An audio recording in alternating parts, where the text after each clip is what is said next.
ধর্ম বিদ্যমান, তার ভিতর সবচাইতে আধুনিক ধর্ম হচ্ছে ইসলাম, যেহেতু পরে এসেছে, এটার অন্য কোনো কারণ না। এইবার সেই ইসলাম, সে কিন্তু প্রথমে ধর্মরূপে আসেনি। আচ্ছা, ধর্মরূপে আসেনি। হযরত মুহাম্মদ ছিলেন আসলে একজন যোদ্ধা।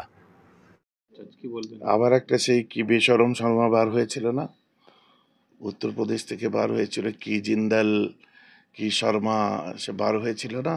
আবার তার আগে বার হলো কি তসলিমা নাসরিন, তারপরে আরো কে কে সব বার হলো।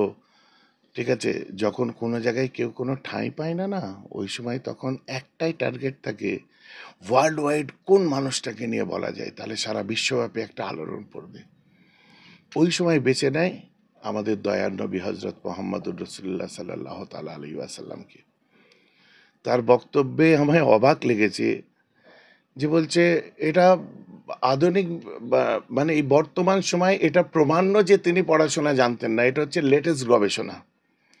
এর জন্য আমি ওনাকে কিছু বলবো না, এর জন্য আমি বলবো সেই আমার জাতিতে জন্ম নিয়ে আসে মোল্লা মলি সাহেবগুলোকে আমি বলবো, যারা এতদিন ধরে এই কথাগুলোই বলে যাচ্ছিল, ওয়াহাবিদের আপনার কি বলে আর কি বলে ওই কথিত আপনার ওই জঙ্গিবাদদের ভেতর থেকে পাঞ্চি বাতিচিপাতে এতদিন ধরে যারা বলছিল যে হজরত মোহাম্মদ সাল্লাল্লাহু আলাইহি সাল্লাম আলিফ বাতাসা জানতেন না, উনি এই জানতেন না সেই জানতেন না, যেটা আপনার মিসইন্টারপ্রেট করা হয়েছে, সেই কথাগুলোকে টেনে নিয়ে আজ বলছে, যার জন্য এতদিন এই মোল্লা মৌলবীগুলোর বিরুদ্ধে আমি চিৎকার করছিলাম, যার জন্য আমি প্রফেসর স্মিথ আর বাসওয়াকের উদাহরণ দিয়ে আমি বিভিন্ন কথা বলেছিলাম, সেগুলোকে নিয়ে রোস্টিং করেছিল এরা।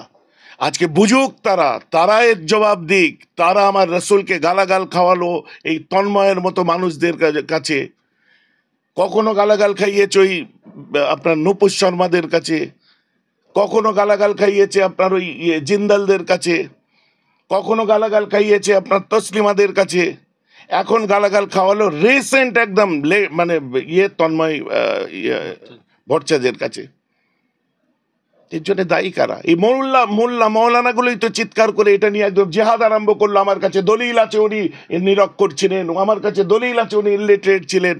এবার তারা কি ইলিটারেট বা নিরক্ষরের গুগল ডিকশনারিতে যে মানে খুঁজেছে, আর গুগল ডিকশনারিতে মাঝে খুঁজলেই যে কথাগুলো এরা বলছে ঠিক এই মানেটাই পাবে। যার জন্য বলেছিলাম রসুল্লাহ সম্পর্কে কথা বলতে গেলে ভাষা চয়নটা কিরকম হবে, কোন কথাগুলো বলতে হয়, বিশদ গবেষণার মধ্যে দিয়ে মোল্লারা বলুক, মৌলবীরা বলুক।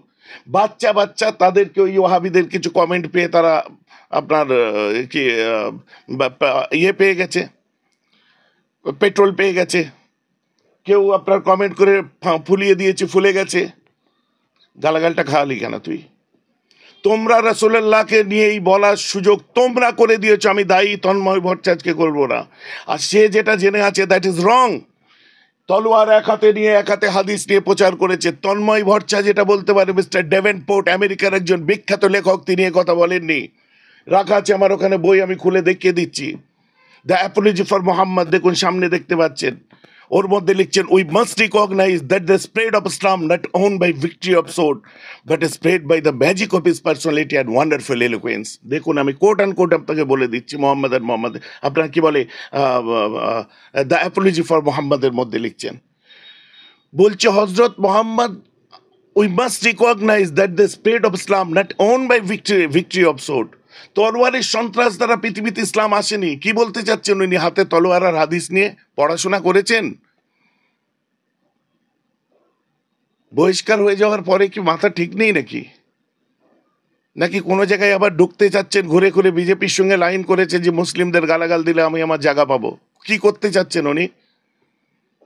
কোরআনের ভুল দেখাতে চাচ্ছে? আমি কেন তন্ময়ের কথা শুনতে যাব? কোরআনের উনি কি আপনার মিস্টার উইলিয়াম মুরের থেকে বড় কেউ নাকি? মিস্টার উইলিয়াম মুর কোরআন সম্পর্কে লিখতে যে বলছে that is exceptional testimony in all over world. বিশ্বের বুকে একটা exceptional testimony. No author work with us remind the 13th century with us পুরা টেক্সট। বিশ্বের বুকে 1300 বছরে যে গ্রন্থটাই কেউ এখনো কলম চালাতে পারলো না, নির্ভুল গ্রন্থ। আমি উইলিয়াম মোরের কথা শুনবো না তন্ময়ের কথা শুনবো? আর এদেরকে বলার সুযোগ কারা করে দিচ্ছে? আফসোস, পড়াশোনা করুন। আজকে কোনো দলের কাছে প্রিয় হয়ে কোনো জায়গায় পায়ের তলায় মাটি পাচ্ছেন না বলে নিজেকে এতদিন আপনার কি বলে আপনার মার্কসিস্ট দাবি করতে করতে হঠাৎ করে এই ধর্ম নিয়ে চর্চা করতে আরম্ভ করে দিলেন কেন? আর যদি করেন তো ঠিকটা করুন। কোথার থেকে প্রমাণ? আপনি কোথা থেকে প্রমাণ দেখাচ্ছেন? হজরত মোহাম্মদ সাল্লাল্লাহু আলাইহি ওয়াসাল্লাম পড়াশোনা জানতেন না? এই মৌলী সাহেবদের শুনে তো আপনি বলছেন, কিন্তু যে মৌলবীগুলো বলছে, খোঁজ নিয়ে দেখুন কাদের পান চিবাচ্ছে তারা। সারা পৃথিবীর বুকে 97% সুফিবাদী মুসলিম যারা বিলং করে তাদের রিসার্চটা দেখেছেন? জামিয়া আল আজহারের রিসার্চ দেখেছেন? আলিয়াল জুমার রিসার্চ দেখেছেন? শেখ ওমামার রিসার্চ দেখেছেন? আপনি দেখেছেন আপনার কি বলে বিভিন্ন ইসলামিক স্কলার যারা আছে তাদের কথাবার্তা শুনেছেন? তারা এই কথা বলেছে? আপনি কতটুকু পড়েছেন ইসলামকে নিয়ে? কতটুকু পড়েছেন হজরত মোহাম্মদকে নিয়ে সাল্লাল্লাহু আলাইহি সাল্লাম?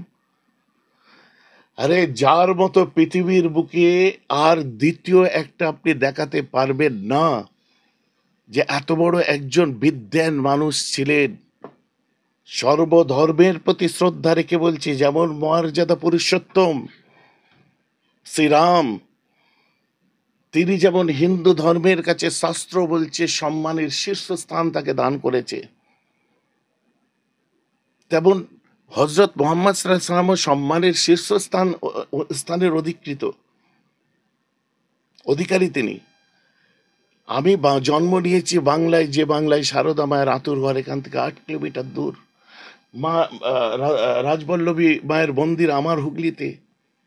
বাবা তারকনাথ আছেন আমার পাশেই, ব্যান্ডেল চার্চ আছে আমার পাশেই। এতদিন ধরে তারা যে কথাগুলো বলে যাচ্ছিল এখন সব ভুলে গেল। মর্যাদা পুরুষোত্তমকেও ভুলে গেল। আজ ভুলে গেল ঠাকুর রামকৃষ্ণ পরমহংসদেবকে। আজ ভুলে গেল আপনার স্বামীজিকে, স্বামী বিবেকানন্দকে। আজ ভুলে গেল পীর আবু বাকারকে, ভুলে গেল আল্লামা রুহুল আমিনকে, ভুলে গেল নিসারুদ্দিন রহমাতুল্লাহকে, ভুলে গেলেন আপনার সুফি আব্দুল মোমেনকে, ডক্টর শহীদুল্লাহকে। সুফিজমের যারা ধারক বাহক ছিলেন, এই সমস্ত সস্তায় বাজিমাত করা আমার মনে হয় যোগী আদিত্যনাথের বাঁদরের খাতায় নাম লিখিয়েছে। মর্যাদা পুরুষোত্তম শ্রীরামের হনুমানারের পছন্দ হচ্ছে না। সিপিএম প্রাক্তন সিপিএম নেতা তাহলে কি বলতে চাইছেন?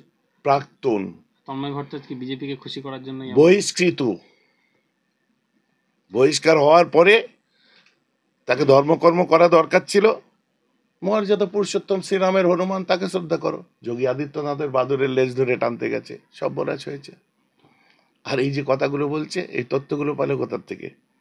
তথ্যগুলো পেলো আমাদের এই মোল্লা মৌলী সাহেবদের কাছে। তাই জন্য পই পই করে এদের বোঝাতাম যে এমন কোনো কথা বলিস না যে কথাগুলো বুমেরাং হয়ে যাবে, যার ব্যাখ্যা মানুষ বুঝতে পারবে না। খালি কোরআনের হাদিসের দলিল খুঁজতে খুঁজতে এরা পাগল হয়ে গেল। আরে বাস্তব নিয়ে বিচার করছো, তোমার মহব্বত কোথায় গেল?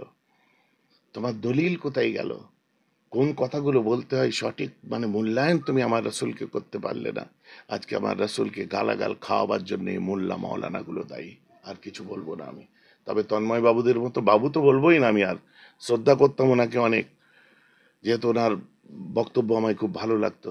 উনি আরও পড়াশোনা করুক, এবং আমি ফুরফুরায় দাওয়াত দিলাম আমার এইখানে এসে হজরত মোহাম্মদ সাল্লাল্লাহু আলাইহি ওয়াসাল্লাম সম্পর্কে যেসব কিতাবাতগুলো আছে উনি ভালো করে বাংলায় ট্রান্সলেট করাও আছে, এদিকে ওদিকে সব। উনি এসে এখানে 1 মাস ক্লাস করুক, অনেক কিছু শিখে যাবেন। শুধু ইসলাম ধর্ম নয়, বাইবেলের উপরে অনেক জ্ঞান পেয়ে যাবেন। বা উনি যদি মনে করে যে আমি হিন্দুত্বের মধ্যে ঢুকতে চাই, প্রকৃত হিন্দু ধর্ম কি জিনিস, কত শ্রদ্ধার ধর্ম, সেটাও এখানে এসে বুঝে যাবেন উনি। আসুক এখানে।